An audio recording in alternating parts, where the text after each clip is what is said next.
Dear student, welcome back to our YouTube channel science analysis. Dear student, आज की इस video में हम क्लास 9 चैप्टर नंबर 1 जो आपका है साइंस का हमारे आसपास के पदार्थ का एक मोस्ट इम्पॉर्टेंट वीडियो लेकर आए हैं।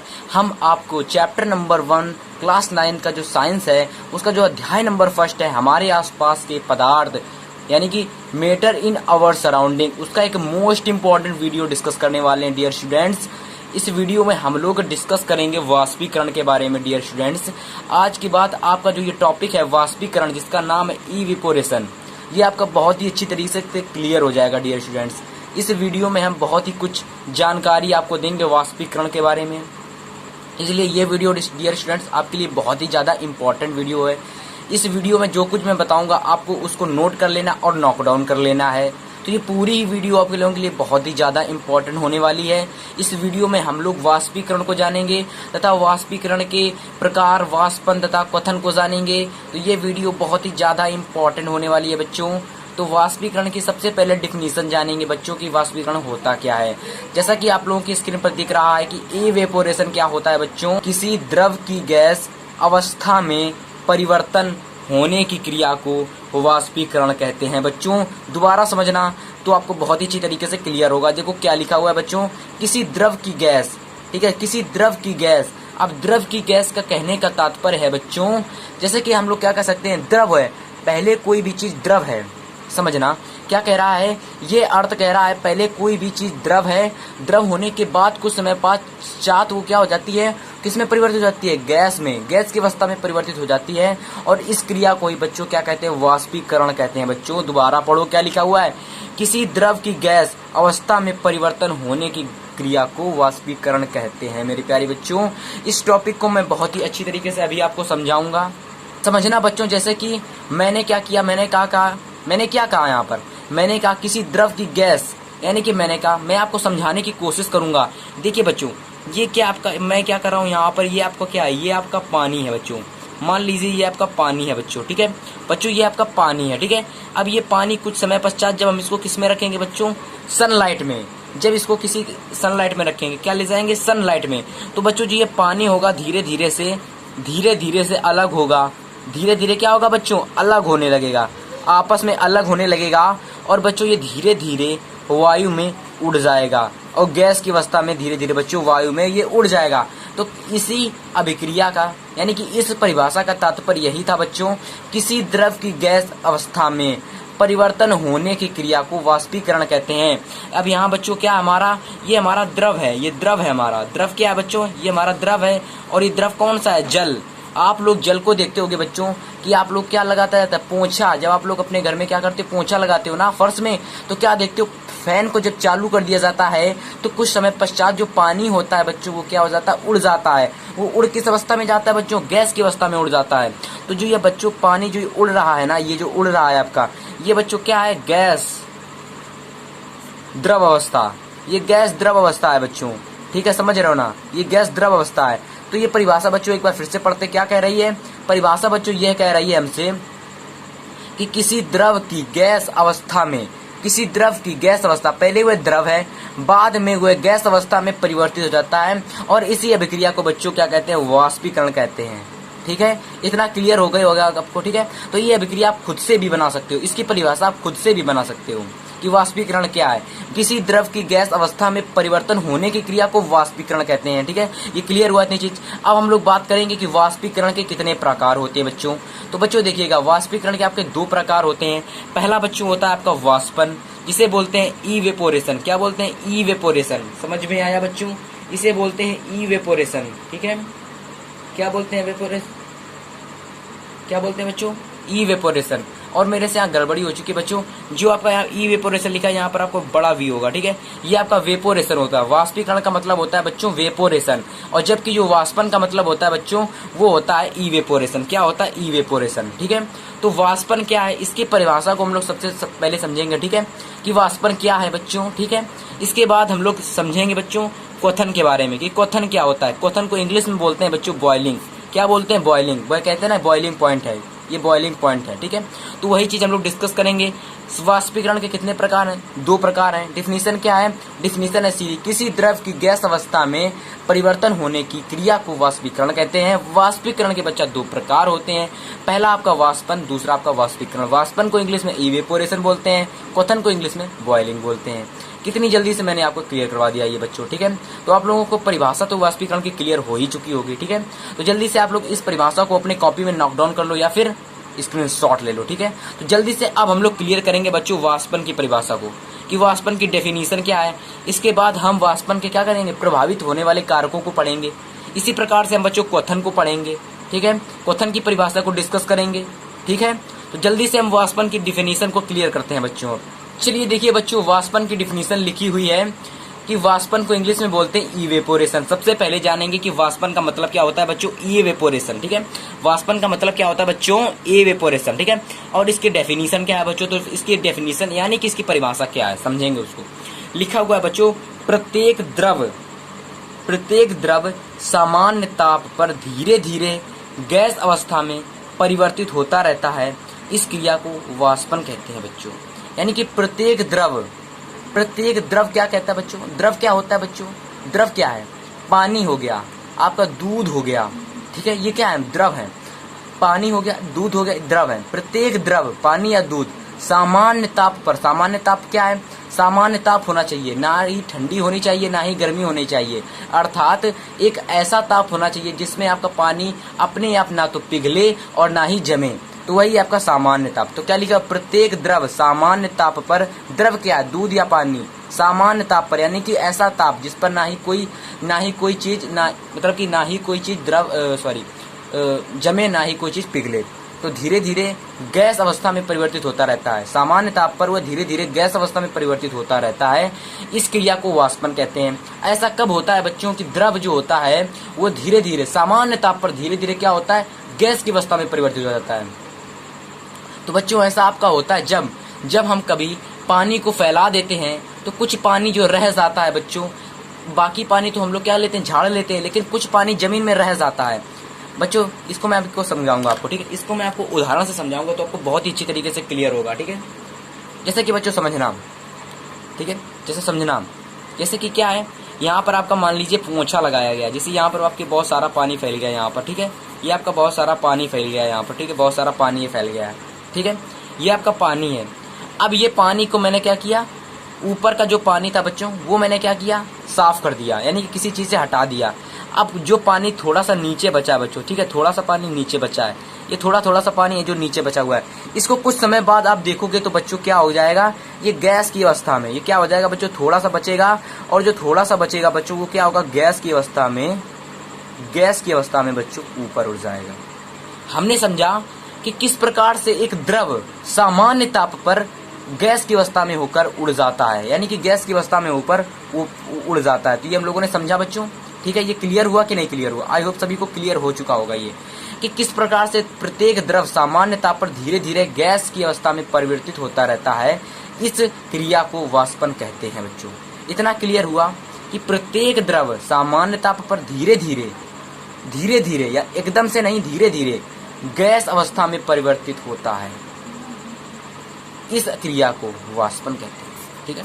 वाष्पन आपको क्लियर हुआ, इवेपोरेशन क्लियर हुआ, ठीक है। तो मैंने बहुत ही अच्छी तरीके से आपको इवेपोरेशन का उदाहरण देकर बताया। यहाँ पर ये देखो, समझाया कि नहीं समझाया, कि एक मैंने क्या लिया, एक पानी नहीं लिया, मैंने क्या किया, पानी को मैंने किसी चीज पर, मान लिया पानी गिरा हुआ है, ये पानी क्या ये पानी का क्या है, ढेर सारा पानी, ये ढेर सारा पानी है, ठीक है, ये ढेर सारा पानी है आपका।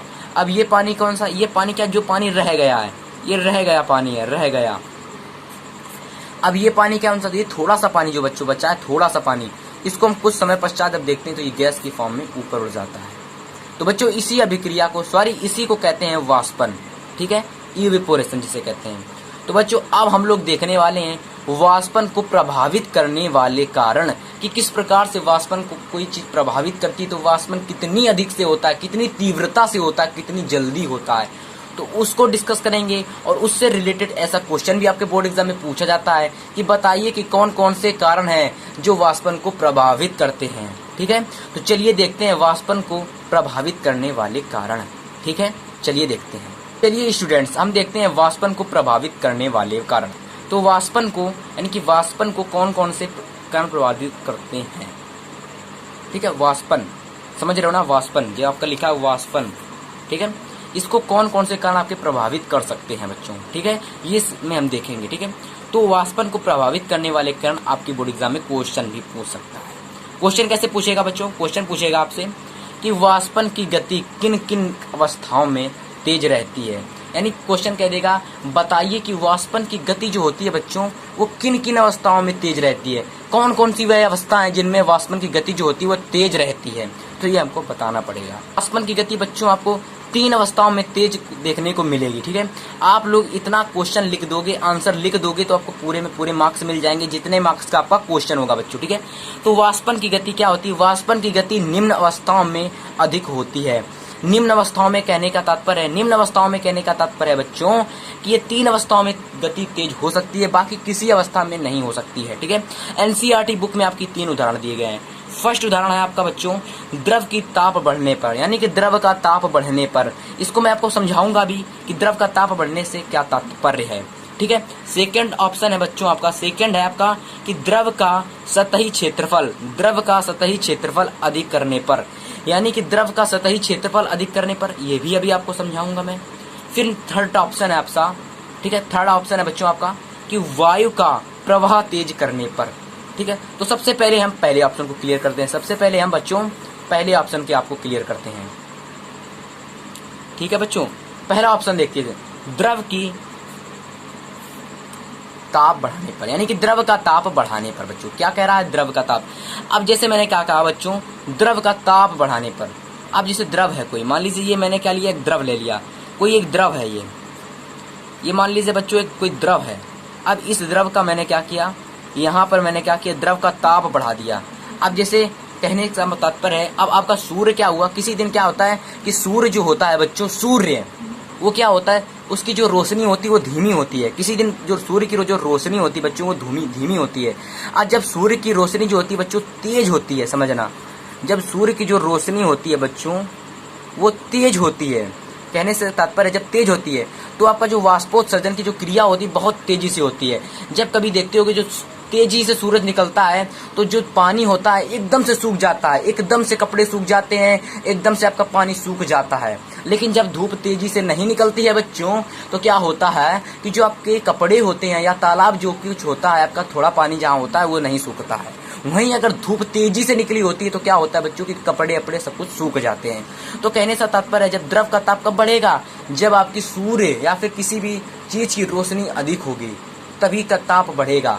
जब ताप बढ़ेगा तो द्रव की जो होता है वो जल्दी से वाष्पोत्सर्जित हो जाएगा, जल्दी से उड़ जाएगा गैस की अवस्था में होकर। ठीक है, नेक्स्ट ऑप्शन समझते हैं आपका। नेक्स्ट ऑप्शन है बच्चों आपका द्रव का सतही क्षेत्रफल अधिक करने पर। अब इसको समझते हैं, सेकंड ऑप्शन को समझते हैं बच्चों, सेकंड ऑप्शन को समझते हैं। सेकंड ऑप्शन क्या कह रहा है मेरे प्यारे बच्चों, सेकंड ऑप्शन कह रहा है बच्चों कि द्रव का सतही क्षेत्रफल बढ़ाने पर, द्रव का सतही क्षेत्रफल अधिक करने पर।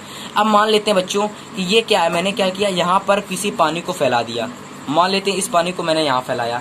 अब मैंने क्या किया, इतने जगह में ये पानी फैला हुआ है, मैंने क्या किया, इस पानी को झाड़ू से लेकर क्या कर दिया, चारों तरफ लगा दिए। तो मान लीजिए ये पानी इतनी जगह में हो गया। अब ये अब क्या होगा बच्चों, जो पानी थोड़ी सी जगह में था उसका जो आयतन होगा, जो उसकी लंबाई होगी वो बड़ी होगी। जब लंबाई उसकी ऊंची होगी, यानी कि क्या समझना थोड़ा सा, जैसे कि एक तालाब है, मान लीजिए एक छोटा सा तालाब है, उसमें बहुत से ऊंचे तक पानी भरा हुआ है, बहुत ऊंचे तक पानी भरा हुआ है, तो वो पानी जल्दी नहीं सूखेगा। वहीं अगर हम क्या करें बच्चों, उसी पानी को एक बड़े से क्या करें, एक बड़े से क्या किसमें, तालाब में, एक बड़े से तालाब में उस पानी को डाल दें बच्चों, उस पानी को किसी प्रकार से वहां डाल दें तो क्या होगा, वो जल्द ही वाष्पोत्सर्जित हो जाएगा, जल्दी उसका वाष्पन हो जाएगा, वो जल्दी पानी जो होगा हवा में उड़ जाएगा। तो इसका तात्पर्य, कहने का तात्पर्य है कि अगर किसी भी द्रव के क्षेत्रफल को अगर हम बढ़ाएंगे तो क्या होगा, जो उसकी वाष्पन क्रिया होगी वो जल्दी से होगी। ठीक है, तो मैंने यहाँ क्या कहा कि अगर किसी पानी है, जैसे यहाँ पानी लिया, इस पानी थोड़ी सी जगह में था ये पानी, इस पानी को मैंने किसी तालाब में डाल दिया तो क्या हुआ बच्चों, इसका जो वाष्पोत्सर्जन होगा वो तेजी से होने लगेगा। ठीक है, तो सेकंड ऑप्शन हमारा क्लियर हो गया। थर्ड ऑप्शन क्या है, इसको मैं आपको समझा दूंगा ऐसे ही, वायु का प्रवाह तेज करने पर। जैसे कि आप समझना, आपकी धूप निकले या ना निकले, थोड़ी बहुत निकली है ठीक है, लेकिन अगर आपकी जो हवा है गर्म चल रही है, गर्म हवा चल रही है, हवा में नमी नहीं है, गर्म चल रही है, तो आपके जो कपड़े होंगे बहुत ही जल्दी सूख जाएंगे। ठीक है, बहुत ही जल्दी सूख जाएंगे। गीले कपड़े होंगे फिर भी सूख जाएंगे। तो वही कहा गया है बच्चों यहाँ पर कि वायु का प्रवाह तेज करने। तो बच्चों इस प्रकार से हमने वाष्पन को प्रभावित करने वाले 3 कारकों को पढ़ लिया। ठीक है, तो ये क्वेश्चन आपको क्लियर हो गया होगा कि वाष्पन की गति किन किन अवस्थाओं में तेज रहती है। पहला आपका ऑप्शन है द्रव की ताप बढ़ने पर, द्रव का ताप बढ़ने पर। सेकेंड ऑप्शन है आपका द्रव का सतही क्षेत्रफल अधिक करने पर। थर्ड ऑप्शन है वायु का प्रवाह तेज करने पर। इस प्रकार से हमारे 3 कारणों से हमने वाष्पन को प्रभावित करने वाले कारणों को पढ़ लिया। ठीक है, तो वाष्पन को पढ़ लिया, तो अब हम लोग बच्चों पढ़ेंगे वाष्पशीलता को। किसको पढ़ेंगे? वाष्पनशीलता को या फिर वाष्पशीलता को, जिसे इंग्लिश में बोलते हैं वेलोलिटी को। क्या बोलते हैं? वेलोलिटी। ठीक है, तो इसको क्लियर हो चुका, वाष्पन क्लियर हो चुका ना। तो अब हम लोग क्लियर करते हैं इसी से रिलेटेड एक टॉपिक, वेलोलिटी। क्या बोलते हैं? वेलोलिटी। इंग्लिश में बोलते हैं वैल्यूलिटी और हिंदी में बोलते हैं वाष्पनशीलता। चलिए स्टूडेंट्स, अब हम लोग क्लियर करेंगे वाष्पनशीलता को, यानी कि वाष्पशीलता को, जिसे इंग्लिश में बोलते हैं वैल्यूलिटी। क्या बोलते हैं? वैल्यूलिटी। क्या बोलते हैं? वैल्यूलिटी या फिर वैल्यूलिटी, कुछ भी कह सकते हो आप। ठीक है, तो किसी पदार्थ के वाष्पित होकर गैस बन जाने की प्रवृत्ति के माप को वाष्पनशीलता कहते हैं या फिर वाष्पशीलता कहते हैं। बच्चों समझना यहाँ क्या कह रहा है ये परिभाषा, कि किसी पदार्थ के वाष्पित होकर गैस बन जाने की प्रवृत्ति के माप को वाष्पशीलता कहते हैं मेरे प्यारे बच्चों। अब जैसे मैं क्या कह रहा हूँ समझने की कोशिश करना। आपका कोई पदार्थ है, ठीक है, मान लिया मैंने कोई पदार्थ है आपका, कौन सा पदार्थ? मान लीजिए आपका कोई पदार्थ है द्रव। ठीक है, पदार्थ है आपका कोई द्रव। ठीक है, अब द्रव है, अब ये क्या होता है? गैस होकर उड़ जाता है। तो उसकी उड़ने की जो माप होती है, कितनी देर में वो उड़ता है, तो उसकी उड़ने की जो क्रिया होती है वो कितने देर में हो रही है, उसी की माप को बच्चों आपको क्या कहता है? वाष्पशीलता कहते हैं। तो क्या परिभाषा बनी? किसी पदार्थ के वाष्पित होकर गैस बन जाने की प्रवृत्ति के माप को, गैस बन जाने कितनी देर में वो गैस होकर बना, उसकी माप को बच्चों कहते हैं वाष्पशीलता। क्लियर हुआ कि वाष्पशीलता क्या होता है, वैल्यूलिटी क्या होता है।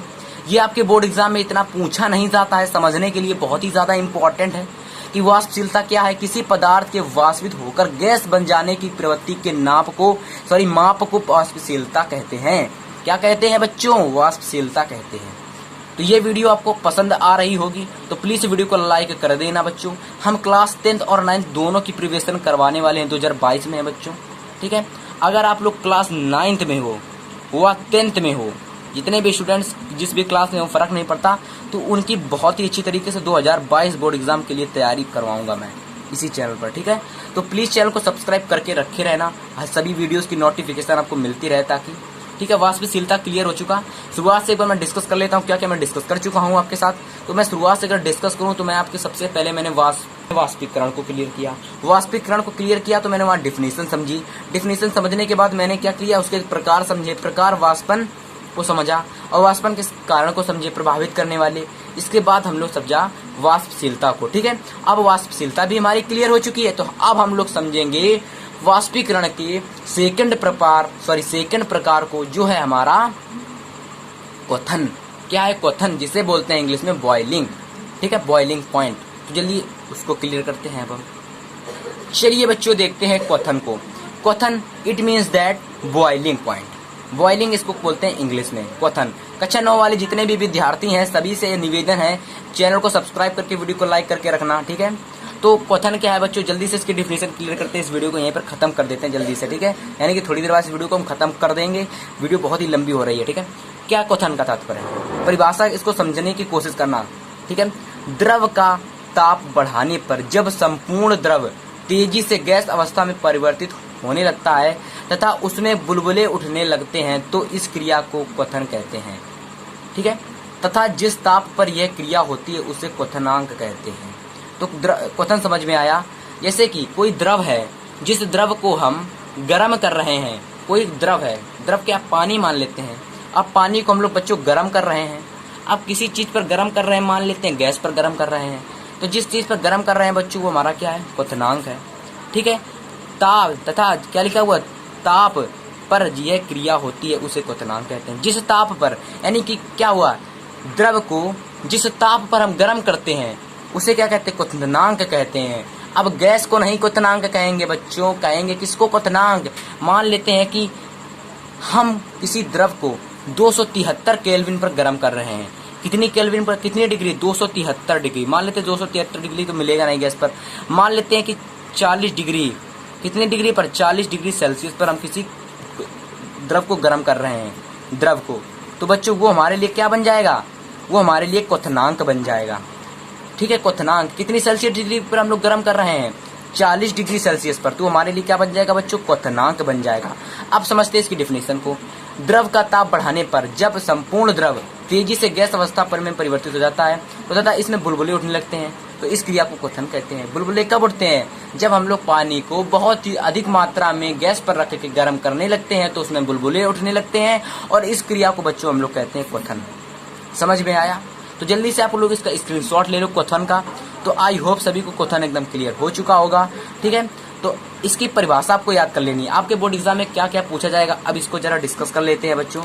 एक बार इसके सभी परिभाषाओं को एकदम क्लियर कर लेते हैं कि कौन कौन सी आपसे बोर्ड एग्जाम में क्वेश्चन पूछे जा सकते हैं। ठीक है, तो बच्चों आपसे बोर्ड एग्जाम में सब क्वेश्चन जो पूछे जाएंगे मैं आपको डिस्कस कर दे रहा हूँ। तो आपके बोर्ड एग्जाम में यानी कि टॉपिक रिलेटेड क्वेश्चन, यानी कि टॉपिक रिलेटेड क्वेश्चन, इस टॉपिक से क्या क्या क्वेश्चन पूछे जा सकते हैं। ठीक है, टॉपिक रिलेटेड क्वेश्चन।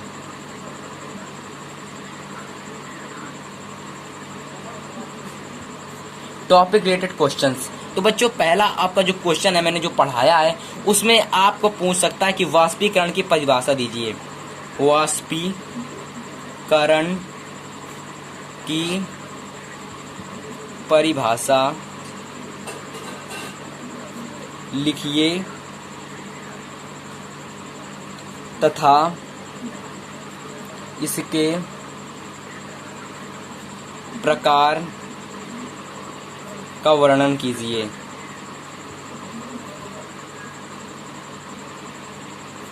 ठीक है बच्चों, सेकेंड क्वेश्चन पूछ सकता है आपसे बच्चों कि वाष्पन तथा क्वथन में अंतर लिखिए।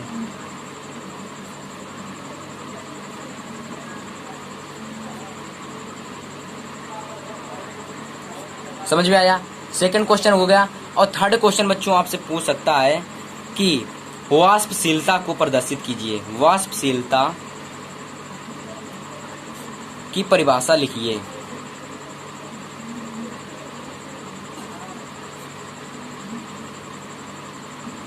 ठीक है, और आपको वाष्पन और क्वथन की भी परिभाषा पूछ सकता है इसी प्रकार से।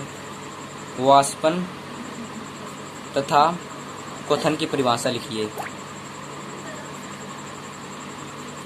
परिभाषा लिखिए, वाष्पन तथा क्वथन की परिभाषा लिखिए। ठीक है, पांचवा क्वेश्चन बच्चों आपसे पूछ सकता है कि वाष्पन को प्रभावित करने वाले कारणों का वर्णन कीजिए। क्या क्वेश्चन पूछ सकता है कि वाष्पन को प्रभावित करने वाले कारकों का वर्णन कीजिए।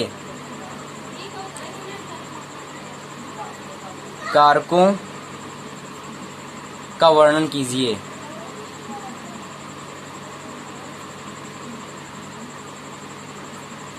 ठीक है, तो ये 5 क्वेश्चन बच्चों आपसे पूछ सकते हैं। 5 क्वेश्चन पूछ सकते हैं, 1 2 3 4 5। ये 5 क्वेश्चन आपको जल्दी से याद कर लेने हैं। मैंने जो कुछ पढ़ाया उसी के अंदर से सब क्वेश्चन हैं बच्चों ये। अब आपको क्या बचा, ये क्वेश्चन, चौथा क्वेश्चन आपका कि वाष्पन तथा क्वथन को परिभाषित कीजिए, इसके अंतर लिखिए। तो ये अंतर आपको कमेंट करके बताने, इसके लिए मैं नेक्स्ट वीडियो ला दूंगा पूरा प्रॉपर। उसमें आपके क्वथन तथा वाष्पन के अंतर लिखवाऊंगा, 10 से 5 अंतर लिखवाऊंगा, वहां पर आपको क्लियर हो जाएगा ये क्वेश्चन। तो बस आपको अब क्या करना है, वीडियो को लाइक करके चैनल को सब्सक्राइब कर देना है। ठीक है, ताकि हर एक वीडियो के नोटिफिकेशन आप तक पहुंच सके, आपकी तैयारी 90+ की हो सके। क्लास 10th में बच्चों आपकी तैयारी जो है वो 90% के लिए हो सके। ठीक है, समझ रहे हो ना? क्योंकि स्कूल और ट्यूशन में इतना अच्छा आपको कोई नहीं पढ़ाएगा जितना अच्छा मैं पढ़ाऊंगा आपको ऑनलाइन। ठीक है, यूट्यूब पर। तो प्लीज वीडियो को लाइक करके चैनल को सब्सक्राइब करके रखना। ठीक है।